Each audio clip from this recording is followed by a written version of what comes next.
Hi, this is the voice, Michael Chavello. You're listening to the Premium Oddscast, hosted by leading MMA odds maker Nick Kalikas, fight scientist and author of Fightnomics Reed Kuhn, and MMA journalist Brian Hemminger. The absolute best UFC betting info, picks, statistics, and analysis from the most respected authority in mixed martial arts betting, MMAOddsBreaker.com. Welcome to the Premium Oddscast, presented by BetDSI. I'm Brian Hemminger, joined today by leading mixed martial arts oddsmaker Nick Kalikas to break down this Saturday's UFC Fight Night 132 event, which takes place in Kallang, Singapore. If you're unfamiliar with our format, Nick and I will break down the fight card from top to bottom, providing extensive analysis and a pick for each fight after doing our film study for the event.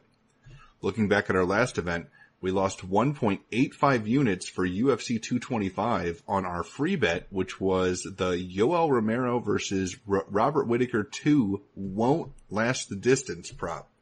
And, it was close, but it didn't go, it ended up going the distance. Back to the present, UFC Fight Night 132 features a 13 fight card in total and will be aired exclusively on UFC Fight Pass this Saturday morning. Let's dive right in. Now, kicking things off on Fight Pass, just like every other fight, is a women's flyweight bout between Melinda Fabian, who is 4-3-2, and Ji Yeon Kim, who is 7-1-2. Now, some information about this bout is just all over the place. It's not on a lot of websites, but as far as I know, this fight is still happening and odds aren't even available. But Nick, what do you know about this fight, and what can you tell our listeners? Well, as Brian mentioned, odds are not on this fight. It kind of snuck up on us here and not getting a lot of attention, as most of you guys that listen to the podcast could probably understand that, because, these two ladies are fairly unknown to, I guess, outside of the diehards, at least. Fabian is a girl that came from the Ultimate Fighter show, didn't really have that much success on the show. Didn't really have a great resume before the show either.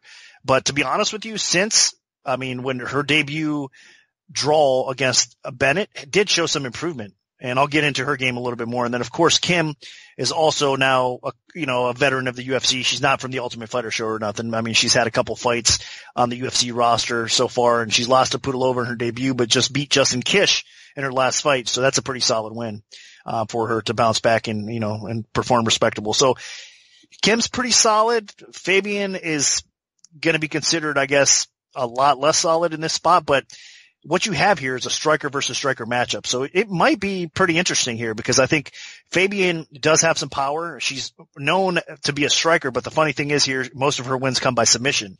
And if you really look at how Fabian fights, realistically, her submission game is her flaw as well. She's not that good defending on the ground, but obviously she has some submission ability offensively.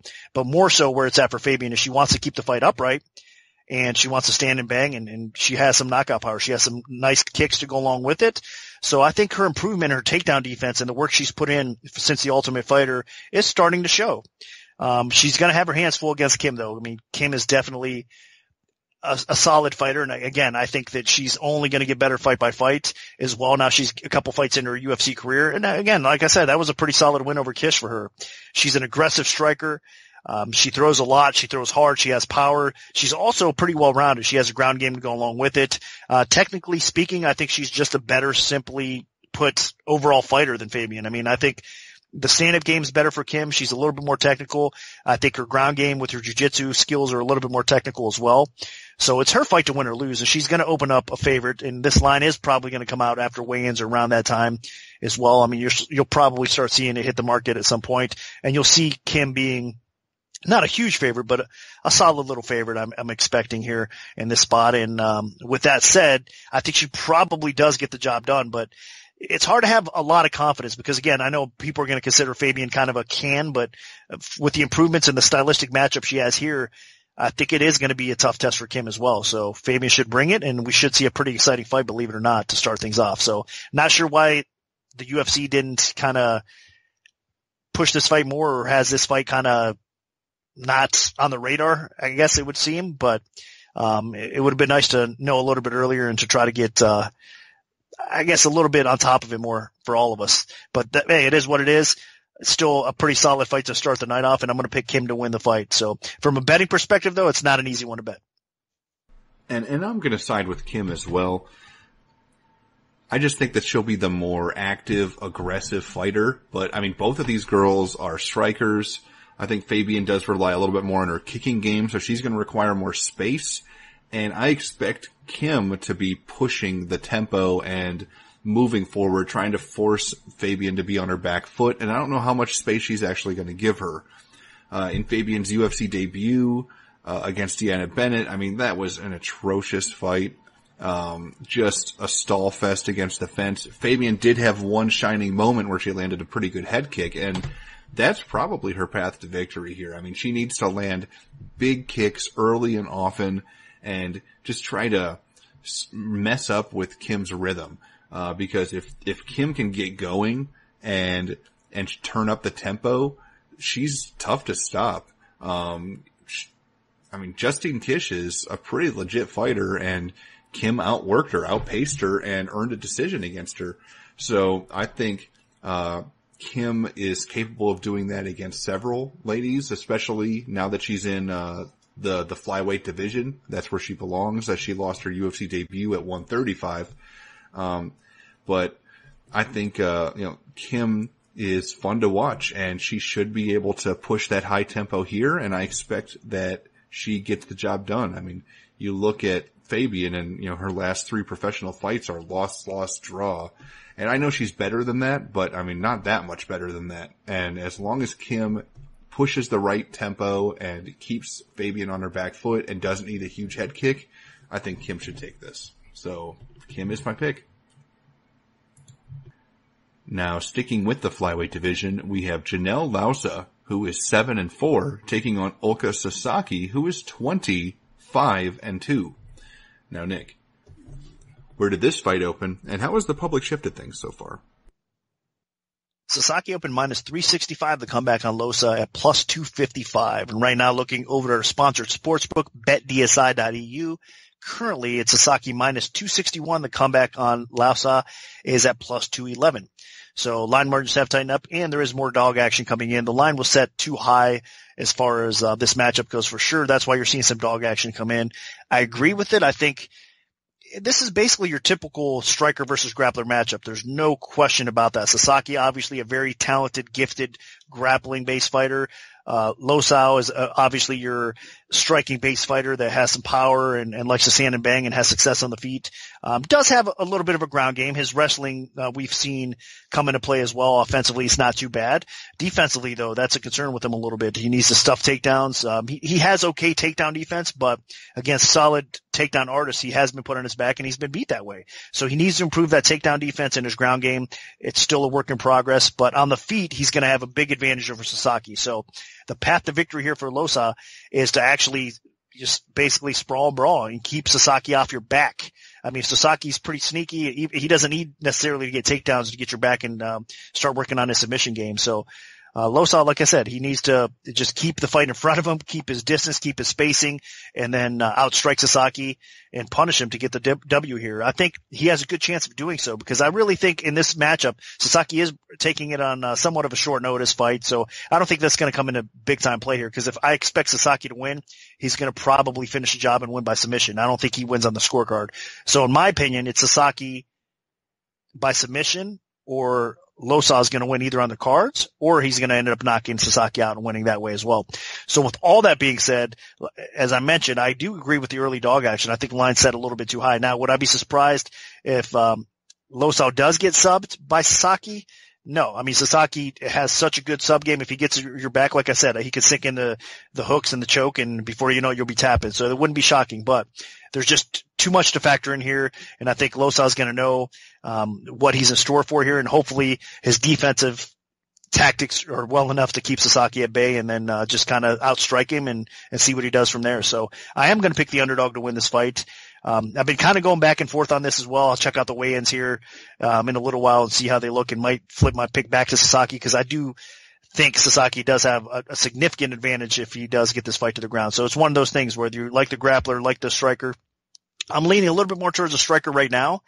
But that could change, like I said, because in a matchup like this, all it takes is one mistake for the striker to get beat, unfortunately. So we'll see. But for right now, I think there is still a little bit of value on Losau, and I think he's going to probably do enough to get the job done. So my pick is Losau to win. And I'm going to disagree on this one. Yeah, Losau is probably the better striker of the two fighters here, but Sasaki isn't the worst striker, and Sasaki does have a pretty significant height and reach advantage in this fight. So Losau is going to have to wade inside through some of Sasaki's length to get there and do any damage on the feet. And I'm just not convinced that Losau is going to be able to fend Sasaki off. Sasaki, when he gets fights to the ground, he's really dangerous. He has those long limbs that he can use to really make some nasty submissions a lot easier because of the angles that he can create with those limbs. And when, as Nick mentioned, when he gets to somebody's back, I mean, it might as well be fight over. Now, Sasaki obviously has had a bit of an up and down run in the flyweight division. He had those really impressive performances against Willie Gates and Justin Scoggins, but when he faced like the elite grapplers in the division in Wilson Hayes and Jussier Formiga, he lost those grappling exchanges. But Janelle Losau is not an elite grappler in the division. So, and those have been the only guys that have been able to beat him so far. So I think, Sasaki does get his ground game going. I think Sasaki probably gets a submission in this fight because I don't see him just grinding this out. He should be able to, if he gets this fight to the floor, which he should, but if he does, then he should be able to finish it as well. So I would be really surprised if this fight went to decision, and my pick is going to be Sasaki. Now, sticking with the flyweight division, we have Matt Schnell, who is 11-4, taking on Naoki Inoue, who is 11-0. Now, Nick, what's the MMA oddsmaker's perspective on this one? Inoue open minus 165. The comeback on Schnell at plus 125. Looking over at BetDSI right now, it's minus 195 for Inoue. The comeback on Schnell is at plus 155. So line margins have tightened up, a little bit more money going Inoue's way. Not really that surprised. Inoue is the undefeated prospect with a complete skill set. And you could say the same thing about Schnell, though. I mean, not the undefeated part, but he does have a complete skill set. So this should be a fun fight because you have two true mixed martial artists competing here. And it's going to be interesting to see how this thing plays out because I think Schnell is one of the best fighters that Inoue has fought. And obviously for Schnell, this is going to be a very difficult test as well. So this should be fun scrap. I mean, if you look at their skill sets, both have skill on the feet. I think Schnell has a little bit of advantage when it comes to the pure striking. Overall, as far as wrestling goes and the ground game goes, it's going to be pretty close. Both these guys are capable of getting some takedowns. And then on the ground completely, they both have some offensive skill. I think Inoue's defense is a little bit better on the ground slightly than Schnell's, but overall it should be a pretty fun grappling exchange battle if we do get to see it play out that way. And then again, on the feet, I think it'll be pretty competitive. Schnell does have an advantage, but his chin is definitely suspect. And that's what bothers me about this spot with Schnell is he could be looking good. He could be winning the fight. And even though Inoue has no true knockouts on his resume, it doesn't take much to catch that chin of Schnell and drop him and put him down and give him some problems. And then Inoue might be able to pounce on the sub after that. So that's a concern for me here. I think it's going to be a really close fight. I think it'll be competitive. I think we'll see both guys have their moments in this fight, but I'm a little bit more confident in the undefeated prospect in Inoue because I think that his chin is a little bit more solid and I expect him to make less mistakes if that makes any sense at all. Schnell for some reason at times, we'll make that one costly mistake and get him beat. So again, whether it's chin, whether it's just a mistake on the ground, I don't know. I just don't trust Schnell as much in this spot, but it should be a fun fight and definitely a winnable fight for either guy here. So realistically, it is a dog or pass situation, but from a pure pick perspective, I have to lean with Inoue because I just trust him a little bit more. And this fight could go either way. I mean, Inoue, if he can get this fight to the floor and put Schnell in a bad position, he definitely has the submission skills to finish it. That being said, Schnell has a pretty solid overall wrestling game, and I think it'll be difficult to take him down and keep him down. So this fight could just boil down to stand-up. And while Inoue isn't a terrible striker, I mean, he does have a little bit of pop in his hands, but for the most part, he's just a competent striker. I mean, his sister's a terrific striker, so, he should know how to do it. But Schnell, I mean, that's honestly where he is strongest. He's had his issues clearly because of the chin problems and getting dropped and knocked out twice. But when Schnell can get going in the stand-up, he's a competent striker. I mean, he can outwork people. That's what happened in the Marco Beltran fight. So here, I think if Inoue is having difficulty putting Schnell on his back and working the submission game, Schnell is in a position where he can outland Inoue and score some points on the feet and eventually win a decision. Now, with Schnell's chin being so bad, that is a big concern. And even though Inoue doesn't have any knockouts on his record, he could still clip Schnell and hurt him. I mean, it doesn't take much. We've seen it so far that Schnell just can get tattooed on the feet and get hurt. And if Inoue connects on something, it could open up a submission opportunity as well. So I'm definitely concerned about that. But I think as long as Schnell keeps this upright and protects his chin, I think he's in a position to pull off an upset. So I'm going to side with Matt Schnell. Now dropping down to the strawweight division, we have Viviane Pereira, who is 13-1, taking on Yan Xiaonan, who is 8-1 with 1 no contest.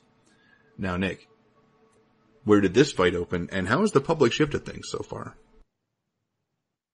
Pereira opened minus 230, the comeback on Xiaonan at plus 170. Right now, looking over at BetDSI, it's actually Pereira minus 165. The comeback on Xiaonan is at plus 135. So line margins have tightened up. A ton of action coming in on the underdog, causing the line to drop like it did. I don't know. I honestly feel like the opening line was a little bit more fair than where it's at right now. Again, I respect the early action that's coming in on the underdog here, but this is going to be a big step up in competition for Xiaonan in this spot here. Pereira's a pretty solid fighter. She's proven it so far with her time in the UFC and who she's faced. With Xiaonan, she's more the fighter that's really her best win was against Kaylin Curran in her UFC debut. So that is an issue, I think. So she's more of the fighter that hasn't really been tested. She's been fighting, obviously, over in Asia, and she's been matched up with inexperienced fighters for the most part. And with that said, when she came and stepped up against Kaylin Curran, which is probably one of the weakest fighters on the UFC women's roster right now, she got the W, and she's an aggressive fighter. She's an exciting fighter to watch. And she looked pretty good. She looked like she belonged on the UFC. So I'm not saying that she doesn't belong on this roster, but as far as experience level goes, there's a big gap between her and Pereira in this spot here. So to me, I don't know. I mean, I think you have a case here where it's a striker versus striker kind of matchup with, Xiaonan obviously being the more pure striker. Pereira is a little bit more well-rounded. Obviously, there's going to be a little bit of a reach discrepancy here, with Xiaonan being like 4 inches taller, but the actual pure reach is similar. They both have 63-inch reach, so that's going to be interesting to see how that plays out. And of course, Pereira is always having to fight taller fighters, so it's not like this is something new for her as well. But she is always a smaller fighter, and that's difficult at times, But again, she has experience over better competition, and I feel like she also has a more well-rounded game. Pereira can get the fight to the floor. She hits really hard as well. She, like I said, she's used to fighting some of the taller fighters that can outreach her a little bit, and she's been able to adapt and perform well. So if this stays standing, I think we're going to see a firefight back and forth. Both of these ladies are going to end up having success on the feet against each other. But the difference maker to me here is Pereira is more well-rounded. She's going to be able to get the fight to the floor at times, and once she's on the floor, she should be able to score some points that way as well. So to me, it's going to be competitive on the feet. I think Pereira is a little bit stronger overall, but Xiaonan's a little bit more aggressive overall. So that's going to be interesting. So, it depends on what the judges like. And the judges are so bad at scoring fights at times, so that's always going to be a head scratcher. But I don't think that's going to be the case here, because I think Pereira's well-rounded game is going to be enough to kind of make the difference here. So I'm confidently picking Pereira, and I'm going to go against the early action that's been coming in on the dog here. I think, like I said, the original line up over 2-1 was probably a little bit more accurate, and I think Pereira is probably one of the best 115-pound female fighters in the weight class. I know she's short for the division. It's a shame that, again, they don't have 105 pounds yet in the UFC, but if they ever get that route, if she can make the weight cut, that'd be a great division and a great spot for her. Brian and I were actually just talking about that off air a little while ago as well. We think that she would be a major player at 105 pounds, but it's not 105 pounds. She's going to have her hands full for sure here with a bigger opponent, but I think Pereira gets it done. I just think she's a very solid fighter, and this is probably, well, obviously kind of a step down for her, where for Xiaonan, it's actually a step up. So I like Pereira here in this spot, and I think it's a favorite or pass situation. And I'm right with you. Xiaonan is extremely aggressive and throws heavy leather, but that's about the end of where she has any strengths.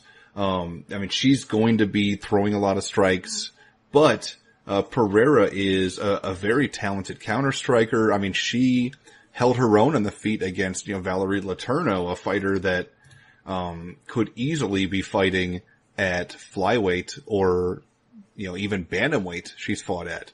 And Pereira, as we mentioned, could be fighting at atomweight. So the fact that, she beat two strikers in her first two UFC fights in Letourneau and Jamie Moyle, just convinces me that, she shouldn't have too much of an issue here against Xiaonan, even though Xiaonan is going to be the aggressor. Xiaonan also doesn't have much of a takedown defense. I mean, Kaylin Curran took her down twice.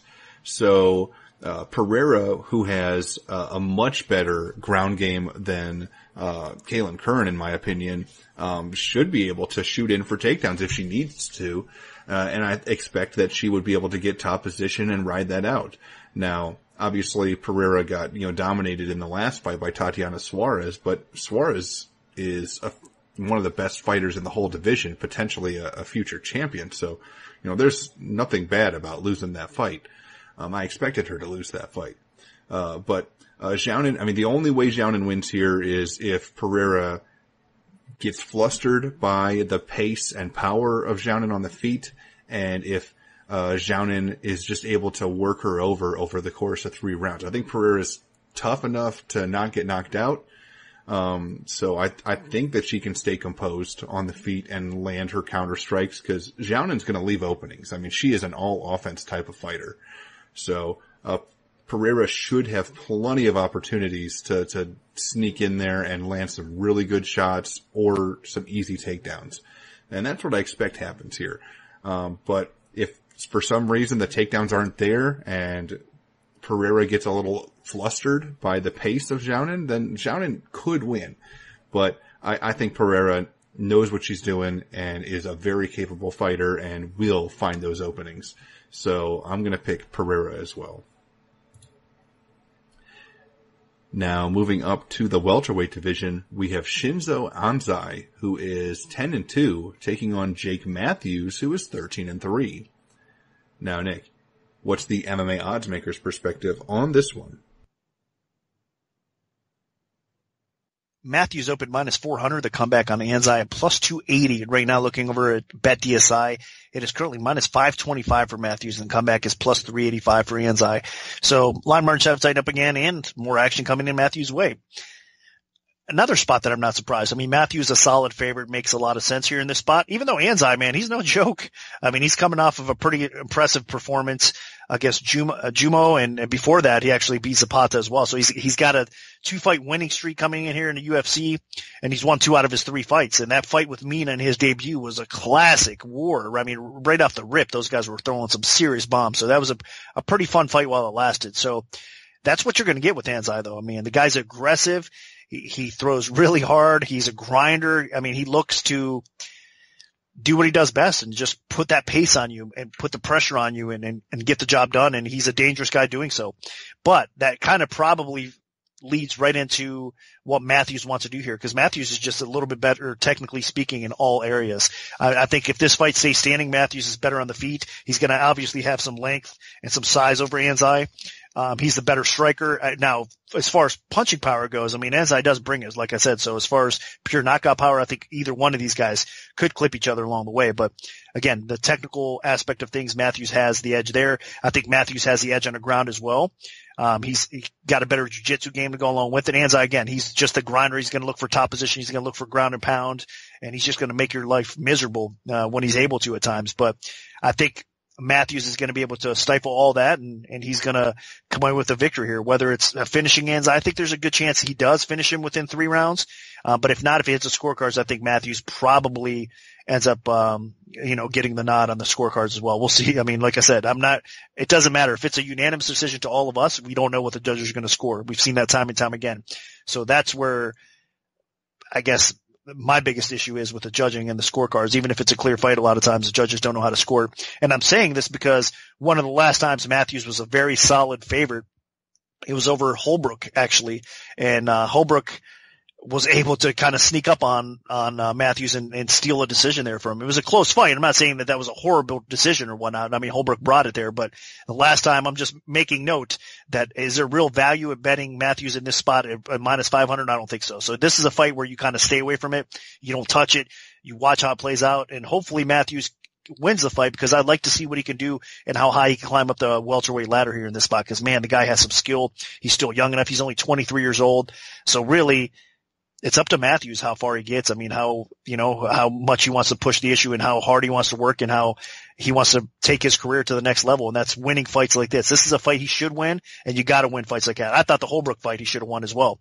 Now, of course, again, that was at lightweight. He's been fighting at welterweight and having success at welterweight as well. So just a disclaimer out there though, because he does have those times that you just expect better from Matthews and he kind of lets you down. So hopefully those days are behind him and he looks great here and even gets a highlight reel finish, because I think that's what we want to see out of Matthews. So the pick is Matthews to win, but at 5-1, stay away from it. Yeah, when breaking down this fight, I kind of saw it as Jake Matthews facing a slightly worse version of his last opponent in Li Jingliang. Anzai shoots for takedowns and throws bombs. I mean, those are the main two things he likes to do. And I think Matthews, as long as he avoids getting hit by a big haymaker, he should be in really good shape here. I mean, he has adapted so well to this transition to welterweight, where he's not cutting a lot of weight or not cutting as much weight nearly. And he's actually the same size as a lot of these welterweights. He's actually going to be 4 inches taller than Anzai. He's going to be 3 inches in reach, 2 inches in leg reach. So I expect that he'll have no issues with Anzai's strength at 170. Matthews should be able to fend off all of Anzai's takedowns. I mean, the guy is always going for takedowns, but I mean, he only lands about 16% of them. So Matthews should be able to fend those off. And as long as Matthews avoids getting clipped, because Matthews' chin is still slightly questionable. I mean, it was at lightweight. We haven't really seen much at welterweight yet, but and usually when a fighter moves up a weight class, their chin does get a little bit better. They're not, draining their body of the fluids that could potentially protect the brain too. So I think, Matthews has already beat 2 fighters that are better than Shinzo Anzai in Li Jingliang and Bohan Velikovic in his first 2 UFC fights at welterweight. So I think that he just keeps on rolling here. I mean, he has pretty solid striking, and he has excellent takedowns himself and can grind this fight out. He has good top position, stifling top control and heavy hands. I think that there's a decent chance that he can wear Anzai out and potentially even finish him along the way. So the main thing here is just protect your chin, because if there's any path to victory for Anzai, it's most likely landing some big shot out of nowhere that Matthews just doesn't see coming and getting a finish. So as long as Matthews avoids that, he should be in really good shape. Now, sticking with the welterweight division, we have Song Keenan, who is 13-4, taking on Hector Aldana, who is 4-0. Now, Nick, where did this fight open, and how has the public shifted things so far? Song Keenan, minus 165. Aldana at plus 125. And right now, looking over at BetDSI, everybody loves Keenan, man. I mean, minus 260 for Keenan right now over Aldana. So that tells you the lack of respect people have for Aldana. And to be honest with you, both these guys don't even belong on the roster here, in my opinion. So that's a little harsh, but it's true. I mean, these guys would not win fights on, I mean, the Access TV cards, the LFA shows and stuff like that. I don't think these guys would even make it to a title shot in those cards. So they're fortunate that they're getting this opportunity and this shot in the UFC here. And obviously the winner will probably keep his job. I think the loser does definitely get cut in this spot as well. More than likely, at least. We'll see. So the matchup though, man, I don't know. I mean, it's kind of strange. Both of these guys are okay everywhere, but they're not great anywhere. Both these guys have power. Both these guys are strong. So we should see, some effective damage being thrown on the feet. Obviously, Kenan is the one that everybody is raving more so about because of, his fast knockouts in his UFC debut, which was a little bit surprising because, I expect better things from Bobby Nash. And unfortunately for him, his UFC career was just a mess. And that chin is just horrific. And, obviously Kenan was able to get the job done early in that fight and we didn't really get to see it play out. But outside of that, I mean, he does have some power and he's dangerous. Obviously he showed that to us.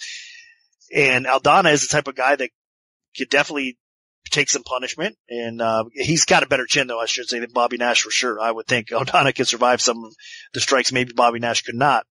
But that being said, outside of that, I don't know, this fight's going to play out in all sorts of different areas. I think Aldana has a terrible takedown defense. He does have a little bit of a sub game. Will Kenan look to take him down and pound him out that way? I'm not sure. I think he's fallen in love with the striking a little bit more as well now. So I think we're going to see a sloppy fight. I think we're going to see a fight that either guy can win. So it is definitely a dog or pass situation, but I wouldn't touch this fight with the 10-foot pole, honestly. I think both these guys, like I said, how can you trust either guy? So I'm going to pick Kenan to win the fight here, but it's not a confident pick. I mean, I wouldn't be surprised at all if he gets beat here by Aldana and Aldana pulls off the upset, but I'll lean slightly towards the fighter that I think is a little bit more stable at this point, which is Kenan, but again, not a confident pick, and it really shouldn't even be on this card. Yeah, I'm not impressed with either of these guys.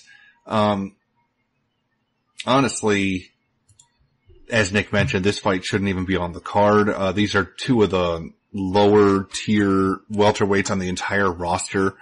Aldana, he's got some finishing ability. He's strong, but I mean, his takedown defense is so bad. I mean, even though, Song Keenan, we've only seen him for 15 seconds. I mean, if this guy just shoots for a takedown, he should have no issue putting Aldana on his back and, trying to get a finish from there. So, I think that there's a path to victory there for Keenan. I mean, Keenan, not impressive for the most part in any way either, but at least, I mean, he's got some power. He does have that finishing ability and we've seen him already. Aldana, we saw him on Tough Latin America, but I mean, he wasn't that impressive on that show either. So I'm just not sure why he was even getting this opportunity, to be honest. Neither of these guys are very good. So, it's a bit of a toss up on who you think is going to win. I mean, will Aldana be able to make something happen with his hands? I don't know. Keenan had that just quick blast of power, and that's all we've really seen out of him. And he looked terrible in his prior fights before. And that's why I picked Condare to beat him, or not Condare, but that's why I picked Bobby Nash to beat him. I thought that, Nash would have no problem. And, he was able to clip him and finish him. So, I'm going to side with Keenan just because he's already got a win, but I mean, I don't really believe in either of these guys. I would be shocked if in a year and a half, either of these guys are still on the roster. So I'm going to pick Keenan, and I'm not too confident about it. Now dropping down to the featherweight division, we have Rolando D, who is 9-6-1 with 1 no contest, taking on Shane Young, who is 11-4. Now, Nick, what's the MMA odds maker's perspective on this one? Young open minus 175, D plus 135. Right now, looking over at BetDSI, it is currently with Young minus 158 to come back on D at plus 128. So line margins have tightened up. It was a pretty solid opener. It looks like to be, and it's, staying pretty steady. Two-way action is coming in on this fight for sure. And it's a difficult fight to call. I mean, it really is, because both these guys, you want to talk about kind of unimpressive. I mean, both these guys are just that. I'm glad that D came back and got another opportunity in the UFC, in his last fight, because he finally got a W. And I think he is definitely a pretty solid fighter. So it's not like, this isn't the case where we were just talking about, with Kenan and Aldana, that they don't belong on the roster. I think both these guys do belong on the roster, but they have a long way to go as far as improving goes. And both these guys are really similar as well. They both like to stand and bang. They both have a bit of a ground game to go along with it. They both look to wrestle, and they both are capable of finishing fights or grinding you out and getting the W here as well. Now, Young, in his UFC debut, he fought one of the best featherweight prospects out there, Volkanovski. I mean, he's quickly making himself a title contender with the wins he's racking up and how dominant and impressive he's been. So making your short notice debut against Volkanovski and taking a loss, not necessarily a bad thing. So I'm not even counting that against Young, but he's going back looking at footage before his UFC debut. Young really didn't impress me all that much. I mean, he does have a well-rounded skill set. He has a little bit of power on the feet. He's a little slow to me on the feet though. He's a little predictable with the striking, and he's not confident enough. And I'm saying that because he's not aggressive enough. He needs to be a little bit more aggressive with his foot on the gas. And then of course he does go for some takedowns, and he does have okay ground game as well. So he's okay, and he'll win some fights here and there, I think, in the featherweight division. But the thing is, Young is still only 24 years old, and he's going to improve. And now that he has a shot in the UFC, I'm expecting better things from him. So we probably do see a better Young show up against D here in this spot. And a lot could be said about D as well. He's only 26 years old, and I thought so far he showed us that he's a warrior in the UFC. I mean, some of the fights, the situations he was in with Caceres, and then Ishihara, that fight was a pretty tough fight. I know Ishihara is not getting all that much respect these days. But that being said, he bounced back nice in his last fight, and again got his official UFC win out of the way here. And I think he's going to have a little bit more confidence now, and he's going to bring it. And with that said, I think it's going to be a pretty interesting fight, because both these guys are strong for featherweights. Both these guys have knockout power, and both these guys are predictable in their striking, and they're hittable as well.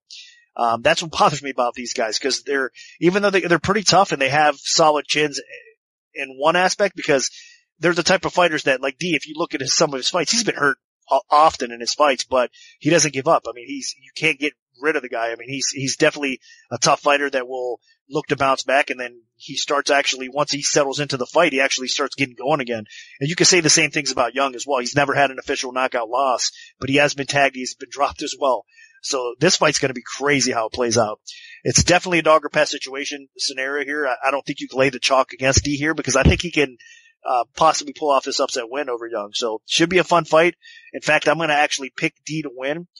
I just think he's just a little bit better. I mean, if you have to compare the two, I just like what I see from D a little bit better than Young, but it should be a close fight. I'm expecting this to be another, probably, if it hits the scorecards, a split decision type of fight, 29-28, either way type of situation here. So it's a dog or pass situation, and I'm going to pick D to actually pull off the upset win here. Both of these guys are pretty talented strikers. Honestly, the main difference between the two is that Shane Young is a little bit bigger and longer. Young does have 3 inches in reach. I think Young has a little bit more power in his hands, although, both guys definitely are capable of finishing this fight. And that's mainly because both guys have, pretty bad chins. I mean, Shane Young's been dropped repeatedly before he ever made it to the UFC. And then, when he did arrive, I mean, he got thrown to the wolves on short notice against Volkanovski and lost a decision there. Against D, I think that Young will be standing for the most part here, and it's just going to come down to who can crack the other guy's chin first. I mean, I don't think this fight goes to decision. I think both guys have a weak enough chin and enough power to finish this fight at any moment's notice.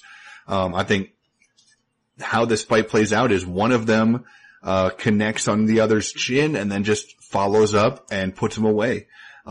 D has shown at least that when he does get hurt, he can bounce back, he can survive. Young, we don't really know yet because we haven't seen him in that situation, at least inside the octagon. But Realistically, this fight could go either way. I expect it to be a stand-up fight. I expect them to hurt each other, and I expect that when one of them does get hurt, that the fight gets finished. So I think this fight will be entertaining however long it lasts, and I think it does end in knockout at some point, and I'm going to slightly lean towards Shane Young to pull that knockout off. Now, dropping down to the bantamweight division, we have Felipe Arantes, who is 18-9-1 with 2 no contests, taking on Song Yadong, who is 10-3 with 2 no contests. Now, Nick, where did this fight open, and how has the public shifted things so far? Arantes opened minus 175. Yadong opened at plus 135. And now looking over at BetDSI, Yadong is actually the favorite. He's in minus 120. The comeback on Arantes is at minus 110. So line flipped, more action coming in Yadong's way, and I don't necessarily agree with it. It's just another spot where it's a strange situation, because if you look at Yadong's overall game, it's another area where he's fought pretty much weak competition. I mean, he's got a couple okay wins on his resume, but as far as skill level goes and what he's going to face with Arantes, it's a big step up in competition. I know that he was able to get the win against Condor in his official UFC debut. Yadong was, but that's a whole nother level here. I know, and the problem I have with this fight is originally going into it, looking at Arantes' last fight, it was up at featherweight. So Arantes was fighting at featherweight. He dropped down to bantamweight. Then for his last fight, he actually went back up to featherweight, and he got mauled. I mean, that's basically how you say it. Emmett was just beating him. I mean, just rocked him so many different times in that fight. Hurt him with almost every punch it threw. It looked so weird. I mean, it looked like Arantes wasn't right. But then you look back at some of Arantes' other fights, especially at bantamweight, and he looks okay. So that was just, I think, a weird spot for Arantes. I mean, something wasn't right for sure in that spot, and it makes you scratch your head. But then again, you look at Yadong's fights, and you look at how he matches up with Arantes. This is a huge step down in competition for Arantes, and this is a giant step up in competition for Yadong here in this spot. Arantes has fought really solid competition so far in the UFC. His striking's better than Yadong's. I know that Yadong has some pure knockout power, but as far as that goes, I mean, that's probably going to be his only path to victory here against Arantes. Arantes does get me frustrated sometimes when he has decent takedown defense, but he still ends up on his back at times. And that is not a good thing, because obviously it'll score points for the other guy for the judges. But Arantes' jiu-jitsu game, even off his back, I think in a spot against Yadong here will probably, even if he ends up on his back, he'll probably be able to scramble out of it, end up in top position, or even look for a sub against Yadong and cause all sorts of fits, for Yadong that way as well. So I think this is going to be a fairly competitive fight, but I think Arantes is just going to be the better fighter, because he is. I mean, he has the skill set. He's going to be a little bit more technical and a little bit more versed on the feet. I think he's got the better submission game to go along with it. I think the wrestling's going to be fairly close. But if Arantes fights smart, he should be able to actually win that wrestling battle as well. So to me, I don't agree with you early actually coming in and flipping the line. I think it was probably more accurately set with Arantes being a small favorite, because even though if you don't like his last performance, you can't just base it off that one fight. You go back through and look at some of his other performances, and I mean, I think he's actually looked pretty good. I know he had a close decision loss to Preux, and that was at bantamweight, but his fights against Sanders and Eves before that was actually pretty impressive, and those were both at bantamweight as well. So Arantes should be able to do enough here to outpoint Yadong on the feet, maybe even finish him, whether it's on the feet or on the ground. And if it doesn't, he should be able to get the scorecards as well. So I do like Arantes in this spot. I just think he's going to be a little bit too much for Yadong. Yadong's a little bit overrated, fought mostly cans, and this is just going to be too much for him, I think, too soon. So skill to skill, there's no comparison here. I think Arantes should get the win. Yeah, as Nick mentioned, Arantes looked pretty good in the bantamweight division. I mean, he had those quality wins over Yves Jaboué, Jared Sanders, and he had that split decision loss to Eric Perez that was close, but he also missed weight for that fight. That's why he moved back up to featherweight to take on Emmett, and Emmett gave him a reality check. In this fight, I think on the feet, Yadong actually impressed me. I mean, I thought that he looked pretty good on the feet. Granted, it was against Condor, who has pretty much no stand-up whatsoever. I mean, Condor was a guy that was going to shoot in for takedown to try to hold his opponent down and win a wrestling match. And Yadong made it a real MMA fight, and Condare just couldn't hang. I mean, that guy is not UFC caliber. And Yadong, landed a couple good strikes and then picked up a submission. So, props to him. He honestly did look good. You also have to factor in who he was fighting. Felipe Arantes, on the other hand, I mean, you look through his career, I mean, he has faced some tough guys. He's faced Yuri Alcantara. He's faced, Kevin Souza, who is an underrated striker. He's faced Maximo Polanco, Andre Fili, and then obviously Josh Emmett and Eric Perez most recently. So I think this guy, the quality of competition is so much higher than Song Yadong's. And even though Arantes, maybe could be beginning to go on a decline at this point in his career. I mean, he still is only 30 years old, but I mean, he took some serious damage in that last fight against Emmett. So even if he is on a bit of a decline, I think that it'll still be enough. I think Yadong will be able to hold his own in the pure stand-up, but I don't know how long this fight stays standing. I think if Arantes plays it smart, he does try to get this fight to the floor, and he will definitely have the superior ground game. And I think that's where he wins it. So if and when this fight goes to the floor, Arantes should take over, and I expect that Felipe Arantes does win either by submission or TKO on the canvas.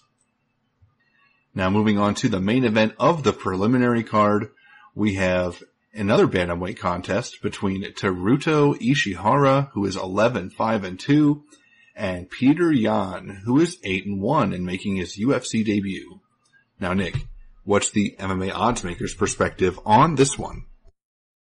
Yan opened minus 350, Ishihara plus 250. And right now looking over BetDSI has Yan at minus 493.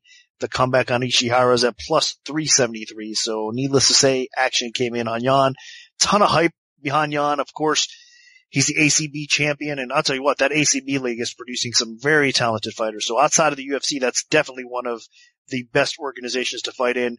I know a lot of fighters seem to be happy fighting for them as well. So they're paying well. They have a talented roster. So it's not like Jan's been fighting bum competition or cans outside of the UFC. So he's making his UFC debut with solid experience coming from a good organization. And man, the guy does have some skill. So that's why you're seeing him such a high favorite. Now, he's a well-rounded fighter, but he's more of a striking-based fighter. So he's got nice boxing. He switches stances all the time. He's accurate with his striking as well. So he kind of throws his opponents off in that aspect. He's got big power to go along with it.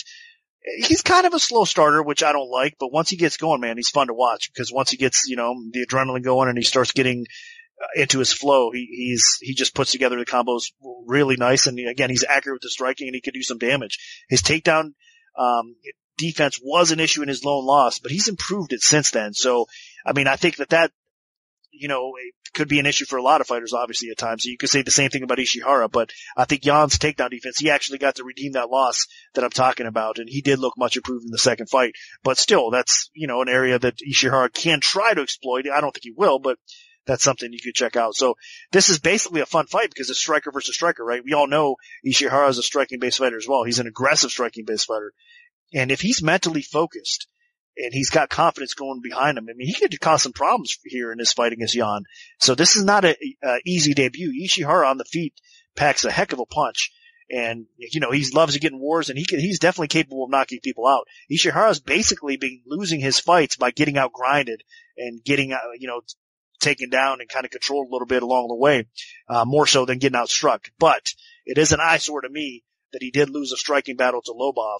And not that Lobov is a terrible fighter, but I mean, Yan is a whole nother level above that. So that is definitely a head scratcher and you got to look at that. But outside of that, most of the time we've seen Ishihara actually fight with some confidence and he was willing to throw some bombs and, and fight in the firefights or whatnot. If he goes with that sort of attitude in this fight against Yan, then I think he can make it interesting for sure. But it's hard to pick Ishihara in this spot. It really is, because I think Yan could even probably mix in a takedown or two along the way. So even if Ishihara is competitive on the feet with Yan, which I don't think he will be, I think Yan will win the stand-up battles as well.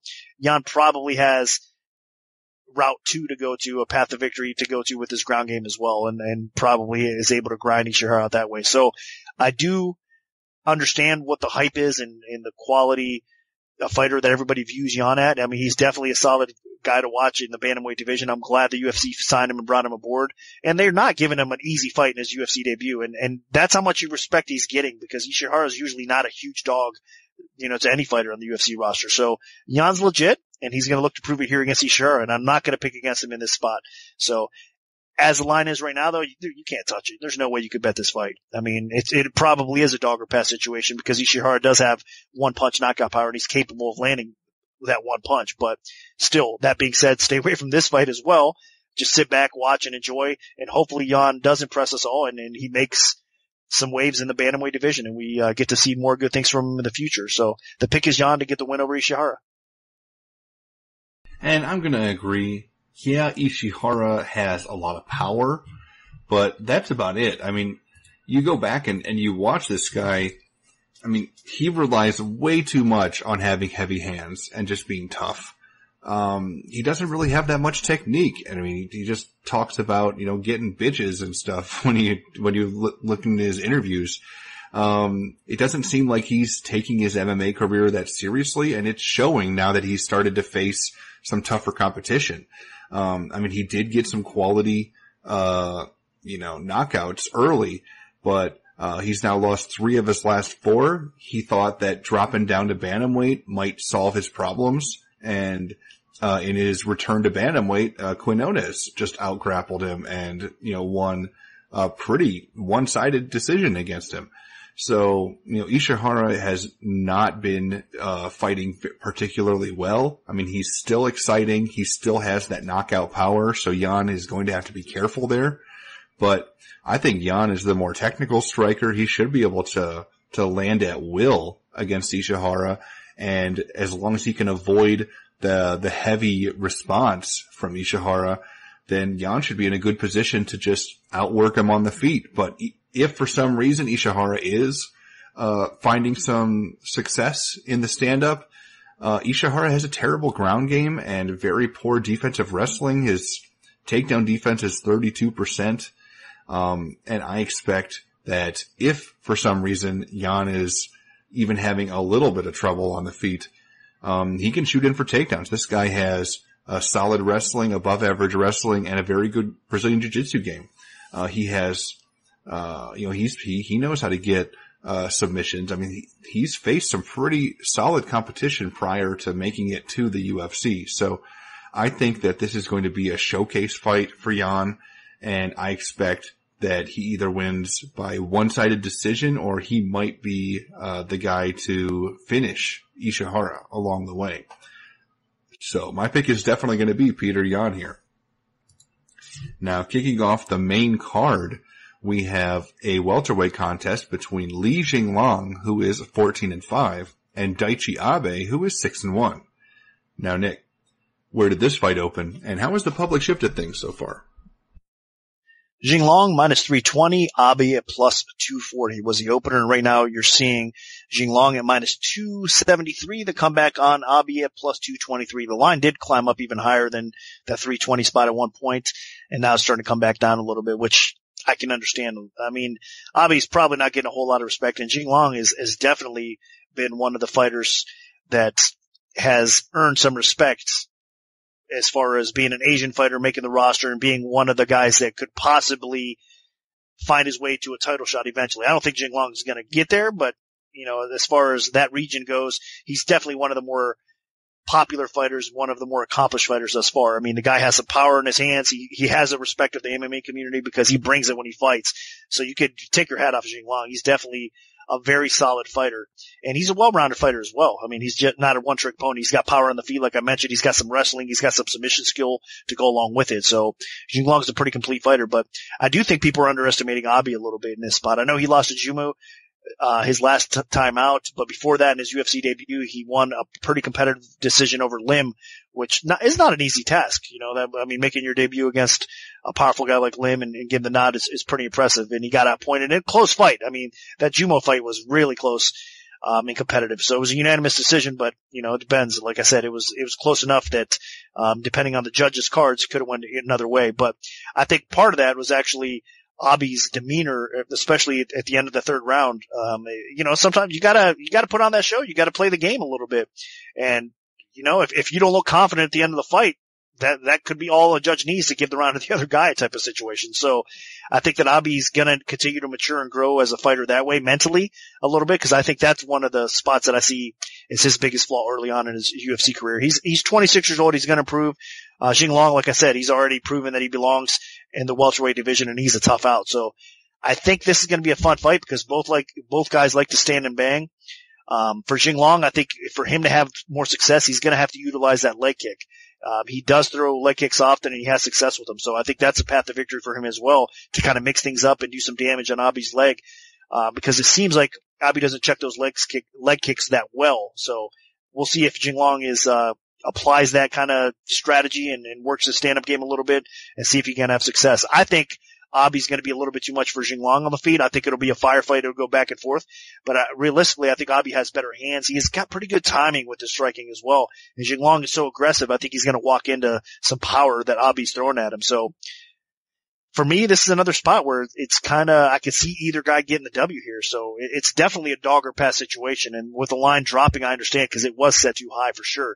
Because you have a striker versus striker type of matchup. Even if Jinglong's a better, more well-rounded fighter in this spot, he shouldn't have been over 300 on the opening odds. So this is continuing to trickle down and drop a little bit. And I think that we will see Abi actually pulling off the upset win and getting the biggest win of his career over Jinglong. So again, a lot of people would be surprised me saying that, especially after Abi lost to Jumo, but I think styles make fights and he matches up really well with Jinglong. I think that Jinglong is going to kind of play right into his game and Abi's going to have some success, doing so. So the pick is Abi to pull off a solid upset win over Jinglong.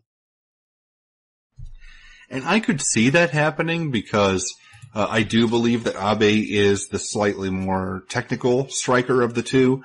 But Jinglong, I mean, I feel like he has a lot of power, a lot of confidence, and he does have a little bit of wrestling to fall back on if things aren't going well. I mean, you got to remember the guy earned the nickname the Leech by taking guys down and just hanging on to them like a leech and just being really difficult to scrape off. So Li Jinglong does have that in his back pocket, but I think what he really has fallen in love with is his hands. And while he's not the most technical striker, I mean, he has the ability to end a fight at any moment's notice, and he's knocked out some pretty tough guys. I mean, most recently, the knockout against Zach Otto was very impressive for me. I mean, I expected him to knock out Bobby Nash, but when he put away Zach Otto, I think that kind of was the coming out party a little bit for Jinglong and his power. So Abe obviously is a technical striker that is more than capable enough of outlanding Jinglong over the course of 3 rounds, but I think Abe's really going to have to be cautious because of Jinglong's power. I think that that'll make him hesitate a little bit. But I mean, if Abe is willing to stand his ground and trade, then, you know, he might have some success. It depends on how he approaches this fight. Abe is a talented fighter. I did expect him to lose that last one because, while Abe did win his UFC debut, I thought that, you know, there were some holes in his game and, especially, you know, defensively a little bit. And if Jinglong can exploit those holes, if he can find a home for that heavy right hand, then Abe could be in some big, big trouble. So I'm going to side with Jinglong. I'm not crazy confident about it because I do think Abe is the slightly more technical striker, and I hate siding with the more aggressive, powerful guy over the more technical, because sometimes that does come back and bite me. But I think that Jinglong can pull this off, and if the striking isn't going well, I think Jinglong can wrestle too. So my pick is going to be Jinglong. Now dropping down to the women's flyweight division, we have Jessica Rose Clark, who is 8-4 with 1 no contest, taking on Jessica I, who is 12-6 with 1 no contest. Now, Nick, what's the MMA odds makers' perspective on this one? Rose Clark opened -170, the comeback on I at +130. Right now, looking over at BetDSI, it's actually Rose Clark -148, the comeback on I is at +118. So line margins have tightened up a little bit, and there is 2 reaction in this fight, but a little bit more coming down to Rose Clark. There was some dog action early on that came in towards I at one point. Now we're starting to see more action on Rose Clark. So the sports books are definitely a little bit heavier on Rose Clark here, and it should be a close fight. I mean, both these ladies at 125 pounds, I think, is the right way to go. Of course, Jessica I basically fought who's who in the bantamweight division on the UFC roster. She got in a little 4-fight losing skid, some close competitive fights. I mean, she's fought, like I said, some of the better upper tier fighters, and she had some wars with them. And unfortunately for her, that kind of plummeted her stock a little bit amongst the fans' eyes. They thought that, hey, you know, she's really not that good. She should have been cut or whatnot. But realistically speaking, Jessica I definitely belongs on the UFC roster. I mean, the girl has talent. And I know that she's had her issues at time, and recently it seems like her striking, she doesn't have this confidence anymore, that confidence she once had on her feet with stuff, but she's mixing it up and she's adapting her game and she's starting to wrestle a little bit more as well. And hopefully that confidence does come back on her feet, because she is a heck of a striker offensively, at least. But the issue I have with Jessica I is she needs to definitely get that head offline and move and not get clipped as much as she does. I mean, defensively, she could definitely improve. And Rose Clark is definitely going to test that. So this is, like I said, a good fight for both ladies. They match up really well. They're very similar in a lot of ways. I mean, both these girls like to stand and bang. They both have a little bit of power in their hands. Both of them like to get some takedowns. They're more than capable of fighting on the ground as well. And they have well-rounded games. So this is going to be a fun fight. I'm expecting this to be a split decision that could go either way. And let's face it, a lot of Jessica I's fights are typical split decision type of fights. It seems like most of her fights are close, and I don't see this being any different. So it'll go back and forth. I think a lot of people are counting Jessica I out in this spot. I think she might end up getting top position more than Rose Clark will in this spot here. And I think even though Rose Clark you have to be careful and watch and not take her ground game lightly, even off her back. I still think Jessica I probably does not get caught up in any submissions on the ground with her, and she probably maintains control and does enough to squeak by and earn a decision win over Rose Clark. So again, this is a split decision type of fight. It has it written all over it. I think it'll be very competitive. I can realistically see it going either way, but I'm going to slightly lean more towards Jessica I here. I think that people are probably counting her out a little bit too much, and I think that she's going to get her second win in the flyweight division. I know in her mind, she feels like she can make a run to the title. She strings a few, title run together. She strings a few wins together here. She can kind of open up some eyes and hopefully get a shot eventually at the flyweight title here in the women's division. And you can say the same thing for Rose Clark. I mean, I could see realistically if she wins this fight and strings together a couple more wins as well, we could see her knocking on that title door as well. So big fight for both of these ladies. Should be fun. Looking forward to watching it. But for right now, I'm going to side with Jessica I to get the W here. And I'm going to go the other way. It just seems like Jessica I has lost a lot of confidence in her stand-up. I mean, where is the girl that entered the UFC extremely confident in her ability and outstruck Sarah Kaufman en route to winning a decision? She just doesn't seem to exist anymore. Ever since she started getting hurt in fights, and it seems like she's lost a lot of confidence in her ability to stand and trade. Her head movement has been non-existent. It feels like, she's had to change her style a little bit. And, in that last fight, she was able to get some wrestling going and was able to, scrape away with a close competitive decision, using her ground game. And I think that that's probably the path to victory here. I mean, Jessica Rose Clark has looked excellent so far in her first 2 fights in the UFC. Granted, they were against women's strawweights that were moving up a weight class in Beck Rawlings and Paige Van Zandt. And now she's going to be fighting somebody that's her own size. Like Jessica I will actually be a little bit bigger. Clark could have her hands full here, but I just don't know if Jessica I has the confidence to stand. She might even be the better striker, at least with her jab. I is. But I just don't think that she'll be able to trade in the pocket with Clark.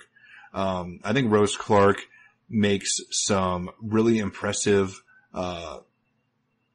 she'd land some impressive shots along the way. I think that she can hurt Jessica Eye on the feet, and I think that she forces Jessica Eye to wrestle in this fight. And as long as Jessica Rose Clark can avoid being put on her back, then I think she's going to be in a good position to win this fight.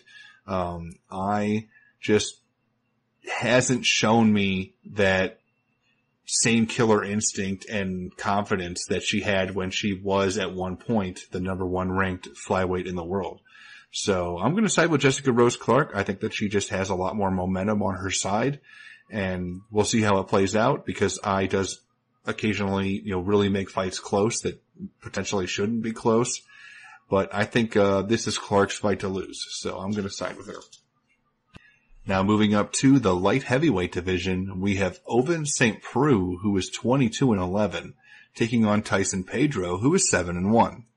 Now, Nick, where did this fight open, and how has the public shifted things so far? Pedro opened -120, OSP opened -120, exactly a pick'em. And right now, looking over at BetDSI, it's -150 for Pedro. The comeback on OSP is at +120. So a little bit more action coming in Pedro's way. A little bit surprised. I mean, I guess a lot of people were thinking that OSP has definitely hit that decline spot, and Pedro's the up-and-coming fighter in the light heavyweight division at age 26. I mean, there's basically a 9-year difference here in ages, and I think a lot of people they see the way that the UFC likes to match people up. They usually throw the young guns that have potential and talent against kind of the savvy vets that have a good reputation, and it would be a really solid win on the young guns resume. So I think that's kind of what the matchmaking philosophy here is on this fight, is you got Tyson Pedro, which is kind of the next breed of light heavyweights, going against OSP, who has been a very solid light heavyweight throughout his UFC career. I just don't know, though, if it's going to work out the way everybody thinks it is. I know that people are betting Pedro. They're expecting him to get the takedowns against OSP, and he does have a better ground game than OSP overall. But it is pretty close. I mean, Pedro has better submission defense. I'll give him that. It seems, thus far at least, he's had some pretty solid submission defense. But overall, I mean, there's no question who the better fighter is. It's OSP. He's levels ahead of Pedro as a whole in the MMA game. I mean, the stand-up, there's no question. Pedro does have some power. I mean, he's a big guy, right? Light heavyweight, 6'3". If he lands on you, it's definitely going to hurt. But as far as OSP goes, I mean, OSP is a level above Pedro for sure in the stand-up aspect of things. And I think OSP will hurt Pedro if it stays standing on the feet. So Pedro definitely has to get this fight to the ground if he's going to have any success. And then once on the ground, I could realistically see OSP having top position as well. And even though Pedro's good on the ground, if OSP maintains top position, I think that he'll have his way with Pedro on the ground as well. Drop some ground and pound, control a little bit, and then possibly even finish Pedro on the ground. It won't be easy to do, but I think OSP could possibly do that as well. So I can see this playing out several different ways, but most of the ways it plays out, OSP probably comes out ahead. So I don't agree with the action coming in Pedro's way. I do see the talent. I just think he needs to progress his game a little bit more so to face or beat a guy like OSP, and he hasn't done that yet. He's getting better fight by fight. He's getting that experience, but he's just too raw still for me to kind of have faith enough to believe that he's going to beat a solid light heavyweight like OSP. So I know that, again, you got to be a little bit concerned. OSP did get submitted in his last fight by Latifi, but he got rocked in that fight. He got hurt. I don't think Pedro's going to have the same circumstances here, the same situation here. I think OSP's probably going to end up hurting Pedro, if anything.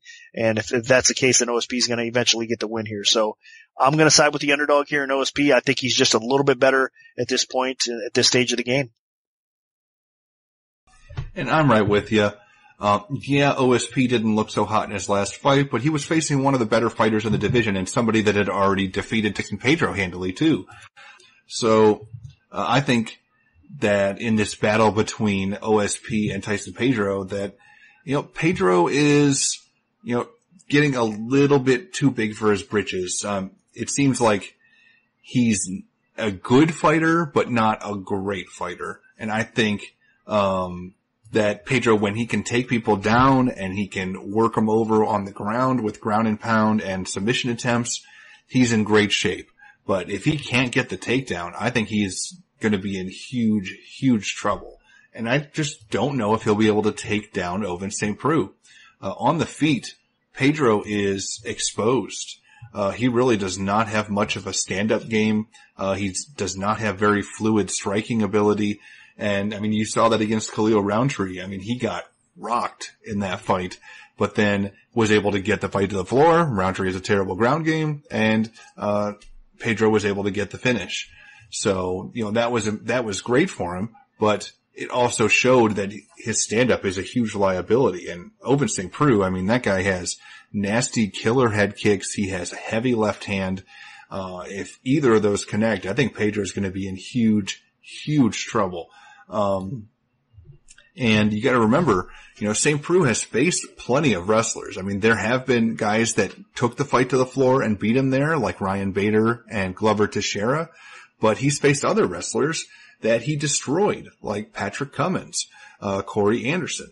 So it just depends. Is Tyson Pedro's wrestling good enough at the Bader or Teixeira level? Is his ground game at that level? And I don't think it is. I think Pedro is more of a mid-tier guy in the light heavyweight division. I don't really see him as being a big player for the belt. And while, Ovince Preux isn't quite there either, he's, more of a gatekeeper role. I think that he keeps the gate shut here and, stuffs enough takedowns to open up opportunities to land heavy shots. And I think, the finish will happen at some point, and Ovince Preux will be the finisher. I think he wins by knockout, potentially second round, or maybe even the first if he stuffs enough takedowns and frustrates, Pedro into a stand-up and brawl. So my pick is going to be Ovince Preux. Now this brings us to the main event of the evening in the welterweight division. We have Donald Cerrone, who is 33-10 with 1 no contest, taking on Leon Edwards, who is 14-3. Now, Nick, what's the MMA oddsmaker's perspective on this one? A sportsbook opened Cerrone the favorite -155. The comeback on Edwards at +115.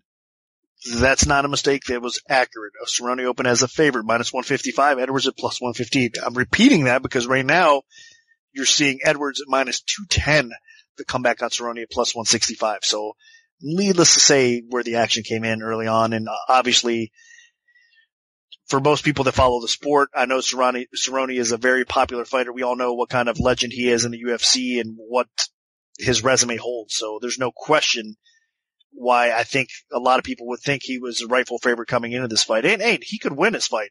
And if he does, then they're going to look pretty smart doing so. But regardless, this was definitely a mistake, and Edwards should be the favorite in this point. And this is 2018.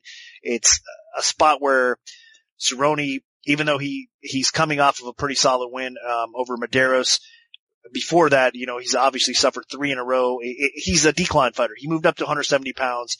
I get it. He has some success, but all of a sudden he doesn't look like the same Cerrone. He does look a little bit worse to me. He looks like he is a declining fighter despite the win over Medeiros.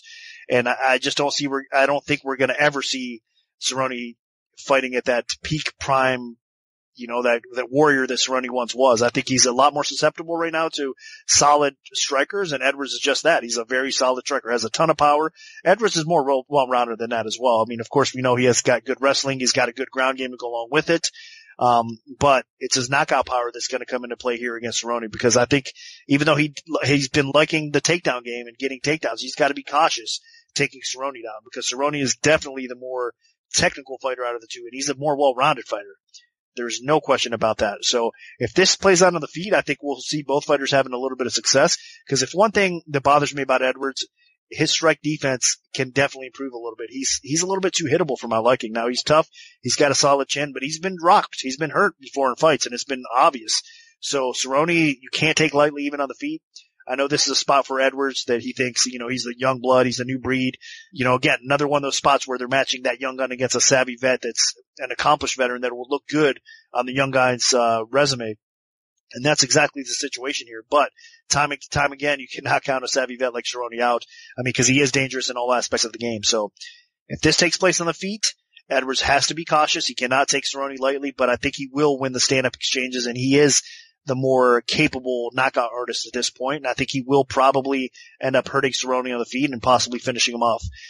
If it plays out on the ground, Edwards, if he can stay out of submission trouble and maintain top control and kind of grind Cerrone out along the way, it's going to be pretty impressive, but I don't think he wants to play that route. I don't think he wants to go that game and play that type of game with Cerrone. You don't want to do that. You want to end up, like I said, in this particular matchup here, I think he needs to kind of focus on the stand-up game and his defense and try to light Cerrone up on the feet more so than anything else. So a tough spot, especially where the betting line is now at 2-1. I mean, it should be kind of a no-brainer to me where Edwards is the right side, but just too much risk involved with the attributes that Cerrone brings to the table with the skill set that he has. And if Edwards takes him lightly or makes one mistake, he could find himself getting tapped here in this spot. So I'm going to pick Edwards to win, but I am going to approach this fight with caution because to me, like I said, it's kind of a no-brainer at this point. I think Edwards should win this fight more times than not over Cerrone, which is a declining fighter in many ways, in my opinion, where Edwards is kind of on the rise.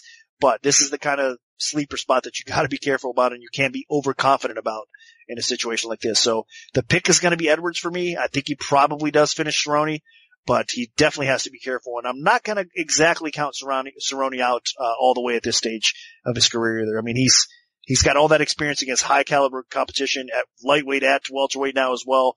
So you can never count the guy out. But I think he does get beat here in this fight. Styles make fights, and I just think that Donald Cerrone is a bad matchup for Leon Edwards. Edwards entered the UFC as a very dangerous striker, but when he got out-grappled in a couple of his losses, he adapted and he added a lot of wrestling to his game, and that actually became his biggest strength. He worked on it so hard that, his wrestling is probably the attribute in his skill set that's going to carry him. It's what's helped him earn so many victories in a row. He is currently on a 5-fight win streak in the UFC welterweight division. It's one of the longest streaks. And he has some quality wins in there. I mean, Vicente Luque, that is a big time win. Albert Tumenov was impressive.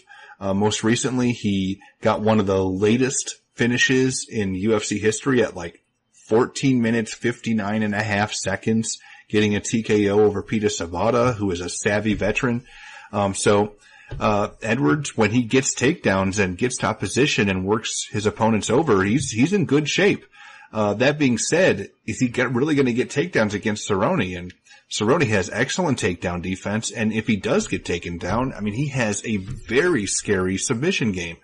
And it's not just submissions he throws at his opponents. I mean, he can trap them in things, he sweeps. I'm just reminded by Miles Jury, when Jury came out of the gate really looking to take Cerrone down and put him on his back and work his Jury jitsu that he always hypes up, and Cerrone just locked him up in an omoplata and started, folding him up like a pretzel and just beating him up. So, and then Jury abandoned that game plan completely. Is Edwards going to be able to take Cerrone down and keep him down while avoiding Cerrone's really dangerous ground game? I mean, you got to remember, as dangerous as Cerrone's striking has been in the latter half of his UFC run, he didn't get a knockout win in MMA for a long time, and most of his wins are by submission in his career. So that's definitely something that Leon Edwards is going to have to be careful about. Now, when people have beaten Cerrone recently, it's because they've been superior technical strikers and they've been able to land really good counter shots on the feet, like Jorge Masvidal landed some just beautiful hands and hurt Cerrone multiple times. Darren Till landed a stiff 1-2 combination that hurt Cerrone. Does Leon Edwards have that ability? He has the power, but does he have the technique? I'm not convinced. Edwards does have a bit of a porous defense, and Cerrone, he can eat up powerful guys for lunch. I mean, he's done it repeatedly in his career. I mean, he just did it in his last fight against Medeiros. He's done it against Matt Brown. He's done it against Rick Story. He's done it against Patrick Cote. So if Edwards is, trying to take Cerrone's head off, I think Cerrone should be fine. It's when guys are able to really find those key moments to those picture perfect opportunities and exploit maybe some small holes in Cerrone's offense and defense. That's where people have had success. And I just don't know if Leon Edwards has that capability. I expect that Edwards has continued to improve and he definitely is a fighter on the rise, and especially at just 26 years old, while Cerrone is on the decline, in my opinion, and at 35, and has, his chin is starting to go. He's a little bit slower with his reflexes. So there is definitely potential changing of the guard moment here with Edwards and Cerrone. But I just think that at least at this point in their careers, the stylistic matchup favors Cerrone. I think Cerrone is the better technical striker of the two. I think his kicking game is going to be dangerous here. I think Cerrone can find a home for his hands, and he can hurt Edwards on the feet. And if it does go to the floor, even though Edwards does have the superior wrestling, I think Cerrone is going to be very dangerous defensively off of his back. So I think Cerrone can definitely win this fight by knockout, by submission, by decision. The possibilities could be endless. And while he is on a decline, I don't think we should be ready to write him off just yet. So I'm going to side with Donald Cerrone. I think that he does get it done here. So that'll do it for our full event breakdown for UFC Fight Night 132. Now, if we have a free play to give out, make sure to follow at MMAOB Premium on Twitter, because that's where we'll post them first. We can also notify you of our free bets via email alert if you prefer that method. Just send an email to picks@MMAOddsBreaker.com and we'll add you to our free bet mailing list. Special thanks to BetDSI. Good luck, everyone, and hopefully the betting gods are on your side this weekend.